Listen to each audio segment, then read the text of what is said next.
바쁘게 정신없이 살아가다가도 문득 생각나는 사람이 있습니다. 평소에는 잊고 살아가다가도 정말 외롭고 힘들고 아플 때 떠오르는 이름이 있습니다. 오래 묵어서 극한 친근한 냄새와 맛을 풍기는 된장처럼, 창고에서 오랫동안 먼지를 뒤집어 쓴 세월이 오랜 만큼 좋은 맛을 낸다는 포도주처럼, 오랜 세월 함께하며 거룩한 정이 든 사람이 있습니다. 불러보고 싶은 이름, 그것이 바로 친구입니다. 얼마 전에 영국의 한 큰 출판사가 영국 국민들을 향해서 상금을 걸고 이런 퀴즈를 냈습니다. 여러분들은 친구를 어떻게 정의하십니까? 각자 친구란 말을 정의를 내리시고 제출하시면 1등한 분에게 후한 상금을 드리겠습니다. 아주 좋은 말이 많이 나왔어요. 그 중에 그 회사가 1등으로 뽑은 1등상, 그것은 뭐냐 하면 친구란 온 세상 사람들이 다 내 곁을 떠났을 때 나를 찾아오는 사람이다. 어때요? 동감이 가십니까? 여러분에게는 그런 친구가 있으십니까? 제가 미국의 인디언 마을에 가서 인디언으로부터 들은 이야기입니다. 그 말이 더 멋있는 것 같아요. 목사님, 우리 인디언들이 친구라 정의할 때 어떤 사람을 친구라 하느냐? 내 짐을 너의 등에 지고 가는 사람. 내 짐을 말입니다. 자신의 등에 친히 짊어지고 가는 사람. 내 아픔을. 참 제가 멋있다고 생각했어요. 그게 인디안 말로 친구라는 거예요. 청나라 시대에 서해 가였던 정판교라는 사람이 스승에게 물었습니다. 스승님이 생각할 때 친구란 무엇입니까? 어떤 사람이 내게 소중한 친구입니까? 물었을 때 스승이 정판교에게 대답한 이야기입니다. 친구란 4가지 종류가 있다. 1. 꽃과 같은 친구다. 여러분, 꽃과 같은 친구라고 말할 때 어떤 이미지를 갖습니까? 꽃이 화려하고 예쁘고 향기가 있을 때는 사람이 가까이 합니다. 그러나 곧 시들어지어 버리면 아무도 가까이 하지 않습니다. 꽃과 같은 친구는 내가 잘 나갈 때, 내가 있을 때는 나를 가까이 합니다. 그런데 내가 막상 힘들고 어려우면 나 몰라라 합니다. 다 떠나갑니다. 그런 사람이 꽃과 같은 친구입니다. 두 번째로 저울과 같은 친구가 있답니다. 여러분, 저울은 어떤 기능입니까? 항상 달아보는 거예요. 그리고 기울어지지 않습니까? 친구도 이런 사람이 있습니다. 항상 친구를 달아보는 거예요. 그래서 내가 이익이 되면 가까이 하고 내가 손해보면 가까이 하잖아요. 멀리 해요. 언제나 이익이 되는 쪽으로 움직이는 친구, 그게 저울과 같은 친구라는 말입니다. 그러나 세 번째로 좋은 이야기입니다. 산과 같은 친구가 있다고 그럽니다. 여러분, 저는요 오랫동안 미국에 살아서 대한민국에 오니 산이 너무 좋아요. 왜? 미국의 산은 굉장히 멀리 있습니다. 그리고 가도 끝이 없습니다. 험합니다. 그런데 한국의 산은 아주 가까이에 있고, 별로 아무도 동의 안 하시네. 정말이에요. 아주 가까이 있고 정답습니다. 산과 같은 친구란 말은 언제나 가까이 있는 사람, 언제나 정다운 사람, 변함이 없는 사람, 그게 산과 같은 친구라는 거죠. 네 번째는 땅과 같은 친구가 있답니다. 땅은 무생명의 싹을 피워주고 생명을 꽃피게 하고, 그래서 곡식을 맺게 하고 열매 맺게 하는 그런 좋은 땅 아닙니까? 친구란 바로 이 땅과 같이 언제나 한결같이 나를 지지하고 격려하고 배려하면서 내 삶에 꽃이 피게 하고 열매 맺기를 기대하는 친구, 바로 그런 사람이 땅과 같은 친구라는 것이죠. 여러분, 지금까지 설명 들으시면서 어떤 이름이 생각났습니까? 야, 나한테 그런 친구 있나? 반대로 또 묻습니다. 여러분은 그 친구에게 어떤 친구로 이미지를 남기고 살아가십니까? 내 친구가 나를 생각할 때 나는 어떤 친구입니까? 오늘 저는 본문을 묵상하면서 참 은혜를 받았습니다. 놀라운 것은 예수님께서 저를 향해서, 여러분을 향해서 아들아, 딸아, 내가 너의 친구가 되어주리라.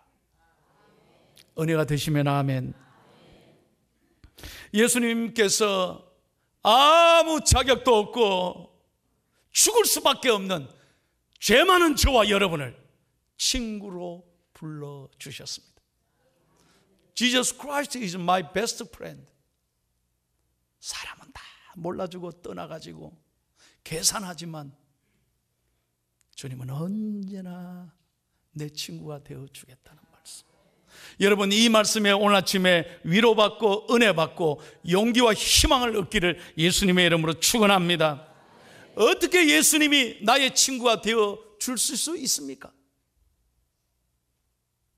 오늘 이 말씀은 세 가지 놀라운 진리가 담겨져 있습니다. 첫 번째입니다. 다 같이 읽겠습니다. 시작. 이것은 언제나 내 곁에 함께 계시겠다는 말씀입니다. 그렇습니다. 사람은 떠나가도 예수님이 내 친구가 되겠다는 말은 언제나 어떤 상황에서나 어떤 아픔에서나 어떤 손해나 어떤 고통을 겪는다 할지라도 예수님은 떠나지 않고 그 절망의 자리에, 그 아픔의 자리에 함께 계신다는 말씀입니다. 여러분들이 이걸 믿고 살아가셔야 합니다. 사랑하는 여러분, 꼭 기억하셔야 합니다. 예수 믿는 게 무엇입니까? 언제나 어디서나 예수님은 내 친구가 되셔서 나를 떠나지 아니하신다. 이 믿음으로 사는 것이 신앙입니다.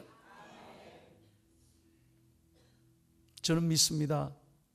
우리 포항에 이 지진을 통해서 하나님께서 울고 계시고 아파하시고 이 포항 땅을 더 새롭게 아름답게 빚어가시고 회복시켜 주시고 이 땅을 치유해 주실 줄로 믿습니다.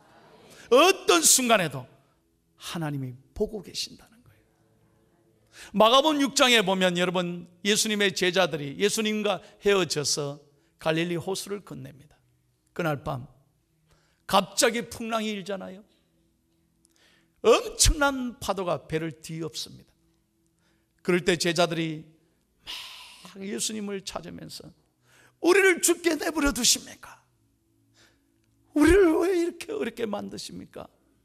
이렇게 부르짖을 때 바로 그 순간에 예수님께서 바다를 걸어오십니다. 뭐라고 말씀하십니까? 안심하라, 내니 두려워 말라. 예수님이 모르는 거 아닙니다. 예수님은 그곳에 함께 계셨습니다. 고통받는 제자들을 바라보고 계신 것입니다. 그러므로 여러분, 우리 주님은 시간과 공간을 초월하여 여러분의 삶의 어떤 현장에서도 주님은 나와 함께 하신다. 이것이 바로 내 친구가 되시는 예수님이란 뜻입니다. 이 믿음을 가지고 이 땅에 사는 동안 용기와 희망을 가지고 살아가는 저와 여러분이 되기를 예수님의 이름으로 축원합니다. 마태복음 28장 20절, 볼지어다 내가 세상 끝날까지 항상 너희와 함께 있으리라. 두 번째로 예수님이 우리의 친구가 된다는 말씀은 바로 이런 뜻입니다. 2번을 같이 읽겠습니다. 시작.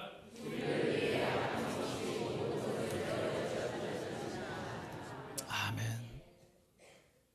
여러분, 오늘 15절에 보면 제자들에게 이렇게 말합니다. 내가 너희를 종이라 부르지 아니하리니. 여러분, 예수님은 제자들 관계를 주인과 종의 관계라고 말씀하지 않았습니다. 주인은요, 종을 위해서 다 내어주지 않습니다. 언제나 받을 걸 생각합니다. 그래서 주인과 종이 아니라 친구라고 말씀하십니다. 13절에 보십시오. 친구를 위하여 목숨을 버리면 이보다 더 큰 사랑이 없나니. 예수님은 정말 이 말씀대로 우리의 친구가 되어주셔서 모든 것 다 희생하셨습니다. 죽을 수밖에 없는, 지옥에 갈 수밖에 없는 죄의 값은 사망이므로 우리는 반드시 심판받을 수밖에 없는데, 예수 그리스도께서 친구가 되셔서 조건 없이 다 짊어지심으로, 십자가에 죽으심으로, 생명까지 내어주심으로 우리를 깨끗하게 용서하셨습니다. 이사야서 53장 5절을 같이 읽겠습니다. 시작. 그가 찔림은 우리의 허물 때문이요 그가 상함은 우리의 죄악 때문이라. 그가 징계를 받음으로 우리는 평화를 누리고 그가 채찍에 맞음으로 우리는 나음을 받았도다. 여러분, 이 말씀 잘 보십시오. 주님은 조건을 구하지 않았습니다. 따지지 않았습니다. 다 내어주셨습니다. 생명까지 내어주셨어요. 그래서 우리를 용서하셨고 하나님의 자녀로 삼아주셨고 이렇게 우리가 예배할 수 있는 은혜를 주셨습니다. 그 사랑으로 우리는 오늘 죽어도 천국 가는 것입니다. 그런데 여러분, 왜 감사하지 못합니까? 왜 기뻐하지 못합니까?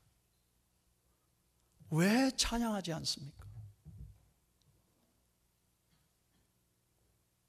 생각해 보세요. 주님이 보시기에 얼마나 섭섭하고 안타까우실까요? 우리는 우리 삶에 조그마한 아픔이 있다면 그것 때문에 주의 주신 이 놀라운 사랑을 잊고 산다면 얼마나 주님이 마음 아프실까요? 한번 생각해 보십시오. 저는 이 글을 읽고 많은 생각을 했습니다. 실제 있었던 이야기입니다. 어느 아이가 이제 자라가는데 늘 엄마가 자기에게 할 일을 가르쳐 줬습니다. 너 학교 갔다 오면 할아버지한테 인사하고 저녁 되면 할아버지가 아프시니까 저녁 식사를 차려서 네가 갖고 올라가서 할아버지 식사하시도록 도와드려라. 할아버지는 휠체어에 계십니다. 그리고 온 얼굴과 몸에 화상을 입고 오랫동안 병상에 계십니다. 어릴 때는 했는데 이 아들이 10대가 되면서 화가 나는 거예요. 자기도 바쁜데 피곤한데 한 번은 드디어 터졌습니다. 엄마, 나 안 한다. 나 안 해 이거. 왜 내가 할아버지한테 해야 돼? 엄마가 해. 나 더 이상 올라가지 않을 거야. 할아버지 보기 싫어. 냄새도 나고. 그럴 때 엄마가 정색을 합니다. 너 여기 앉아라. 이제 너가 컸으니까 내가 얘기해 줄게. 뭘? 잘 들어. 네가 3살 때야. 우리 방은 지하 1층에 있었고 할아버지 방은 그때 당시 2층에 같이 살았대요. 아빠는 그때 나가 있었고 나는 너를 지하에 잠깐 두고 엄마는 다른 일을 했어. 그때 추운 겨울에 우리 집에 불이 났다. 불이 나는 순간에 다 뛰쳐나왔어. 그때 깜짝 놀랐어. 너를 두고 나온 거야. 할아버지도 밖에 나와 보니까 네가 안 보여. 할아버지는 두말 하지 않고 혼자 뛰어들어갔어. 할아버지가 너를 안고 나올 때 천장에서 화재로 떨어졌어. 할아버지 얼굴과 몸에 덮친 거야. 너를 껴안고 살렸어. 할아버지는 그 결과 온몸이 심한 화상을 입고 죽을 뻔했는데 몇 번의 수술을 받으셔서 이렇게 오늘까지 그래도 살아계신 게 엄마는 얼마나 감사한지 몰라요. 엄마는 눈을 뜨고 할아버지를 볼 수가 없어. 내가 이제 너 컸기 때문에 말해주는 거야. 이 아이는 아무 말을 하지 못했습니다. 엄마, 할아버지 밥 줘. 그래서 두 손 들고 2층에 올라갑니다. 이 아이는 할아버지에게 식사를 봉양하면서 한없이 웁니다. 할아버지 미안해요. 미안해요.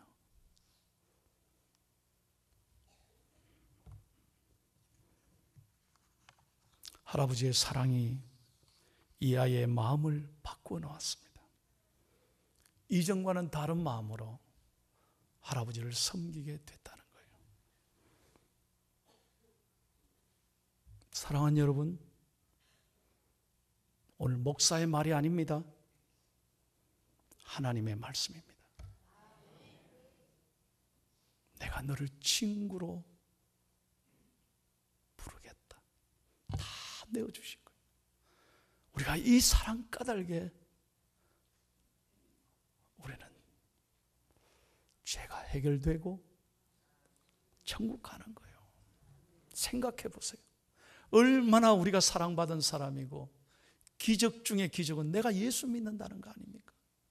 이 은혜 속에 사는데 왜 감사하지 못할까? 왜 기뻐하지 못할까? 도대체 뭐 때문에? 무엇에 마음을 빼앗기고 우리가 이 땅에서 이렇게 행복하게 살아가지 못할까요? 저는 진심으로 우리 중앙의 가족들에게 말합니다. 하나님이 아들을 죽여서까지 우리를 구원하신 이유는 이 땅에 사는 동안 행복하고 기쁘고 감사하며 살아가라고 우리에게 이렇게 사랑을 주신 줄로 믿습니다. 이 사랑을 가슴에 새기고 용기와 희망으로 살아가는 저와 여러분이 되기를 예수님의 이름으로 축원합니다. 세 번째 의미입니다. 오늘 예수님이 나의 친구라는 의미는 바로 이것입니다. 다 같이 읽습니다. 시작.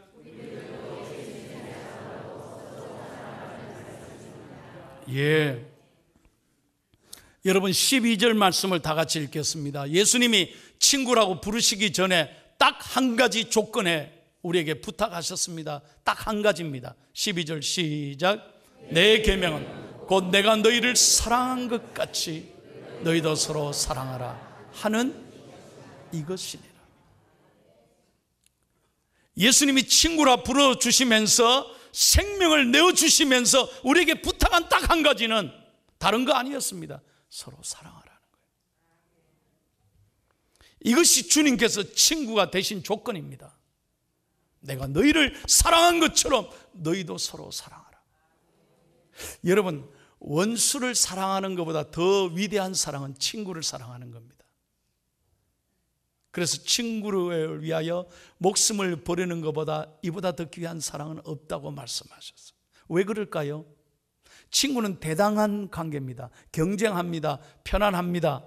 그런데 그를 위해서 죽을 수 있습니까? 목숨을 버릴 수 있습니까? 그게 힘들기 때문에, 어렵기 때문에. 그래서 친구를 위하여 목숨을 버리는 것, 그것보다 더 귀한 사랑은 없다고 말씀하는 거죠. 여러분, 금년이 2017년입니다. 10년 전 2007년 7월 19일 날 우리나라에 무슨 일이 일어났습니까? 기억하십니까? 그때가 바로 우리나라 모든 국민들에게 충격을 주고 아픔을 주었던 바로 한국인 23명이 우리 크리스찬들이 아프리카스탄 선교하러 갔다가 바로 23명이 피납된 날입니다. 무장된 텔레반에 의해서, 여러분 잘 아시잖아요. 10년 전에 두 분의 젊은이가 목숨을 잃었습니다. 약 42일 만에 나머지 21명이 극적으로 구출됩니다. 그때 저는 미국에 있었습니다. 그런데 브레이킹 뉴스가 나왔습니다. 생방송이 나왔습니다. CNN이라는 미국 최대의 뉴스 방송에서 이 방송을 내보냈습니다. 무슨 말이냐? 그때 36살의 이지영이란 자매가 있습니다. 텔레반이 너 나가라고, 너 살려줄게, 그렇게 해서 여러분 자기 이름을 부르더라는 거예요. 나가면 사는 거예요. 그런데 이 이지영 씨가 아닙니다, 저는 안 나가겠습니다. 깜짝 놀란 거예요. 왜? 나보다 몸이 아픈 내 동료를 내보내 주십시오. 여러분, 삶과 죽음이 한순간에 있습니다. 이런 기회가 어디 있겠습니까? 그런데 자기보다 남을 더 배려한 이 친구를 내보내달라고. 그때 무장한 텔레반도 감동받았다는 거예요. 그 기사가 미국의 전 생방송으로 방영됐을 때 우리 한국 사람들이 얼마나 감사하고 자랑스러웠는지 모릅니다. 여러분, 이런 뉴스는 다 잊어버렸지. 여러분, 이보다 더 귀한 사랑이 어디 있겠습니까? 왜 그럴 수 있었습니까? 이 자매의 가슴에 예수님이 계셨기 때문에.